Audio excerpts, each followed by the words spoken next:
ایک عورت کا پیار حاصل کرنے کے لیے دولت معنی نہیں رکھتی، بلکہ اس کی سوچ سے بڑھ کر اس کو پیار اور عزت دینی پڑتی ہے۔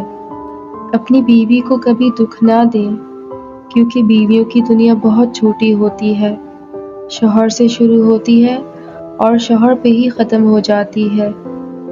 عورت دنیا کی وہ واحد مخلوق ہے جس سے پیار بھی کرو تو وہ ڈر جاتی ہے۔ میاں بیوی کا ایک ساتھ بیٹھنا اور ایک ہی پلیٹ میں مل کے کھانا کوئی بے شرمی والی بات نہیں، یہ ہمارے نبی کریم صلی اللہ علیہ وآلہ وسلم کی سنت ہے۔ ایسے مرد خوش نصیب مانے جاتے ہیں جن کے سینے سے لگ کر عورت روتی ہے اور سکون پا لیتی ہے، کیونکہ ہر مرد میں اتنا حوصلہ اور ہمت نہیں ہوتی کہ وہ عورت کے آنسو صاف کر کے وہاں مسکراہٹ اور سکون لے آئے۔ شوہر کا کندھا ایسی جگہ ہے جہاں سر رکھ کر ساری فرمائشیں منوائی جاتی ہیں۔ عورت کی زندگی میں نماز اور قرآن کے بعد اگر کوئی سکون دینے والی چیز ہے تو وہ ہے اس کے شوہر کی سچی اور پاک صاف محبت۔ عورت کے بارے میں مشہور ہے کہ تم اسے خوبصورت کہو، وہ خوبصورت ہوتی چلی جائے گی، تم اسے اچھا کہو، وہ اچھی ہوتی چلی جائے گی، تم اسے ہمدرد، رحم دل، ہنس کر قربانی دیتے چلے جاؤ، وہ ویسی بنتی جائے گی۔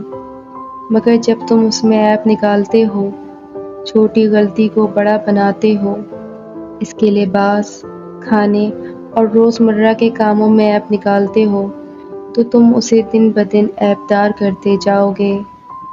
ہمسفر اگر بلا وجہ ناراض ہونے لگ جائے تو سمجھ جائیں کہ وہ اداس ہے، اسے آپ کی محبت کی ضرورت ہے۔ لڑنے کے بجائے پیار اور مذاق کر کے منانا سمجھداری کی نشانی ہے۔ اگر تمہاری غربت میں عورت، بہن، بیٹی، بیوی، ماں مسکرا رہی ہے، جھوم رہی ہے، خوش ہے، آزاد محسوس کرتی ہے، تو تم دنیا کے خوبصورت ترین مرد ہو۔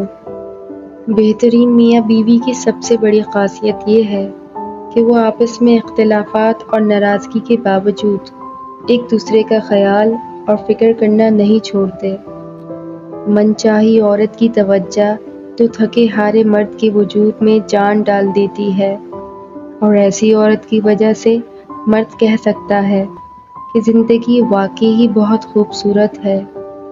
عورت کو ایسے مرد کی ضرورت ہوتی ہے جو اسے بچوں کی طرح ڈیل کرے، اس کی بچگانہ حرکات کو برداشت کرے، سب سے ضروری اسے منانے کا ہنر آتا ہو۔ بیوی کو اگر آپ پیار اور عزت سے نوازیں گے تو بیوی آپ کا بڑھاپے تک ساتھ دے گی۔ بڑھاپے میں اگر رشتہ دار ساتھ چھوڑ بھی دیں لیکن بیوی مرتے دم تک آپ کے ساتھ رہے گی۔ شوہر کو پسند ہے بیوی کو شاپنگ کرانا، کیونکہ وہ عورت کے نصیب سے کماتا ہے۔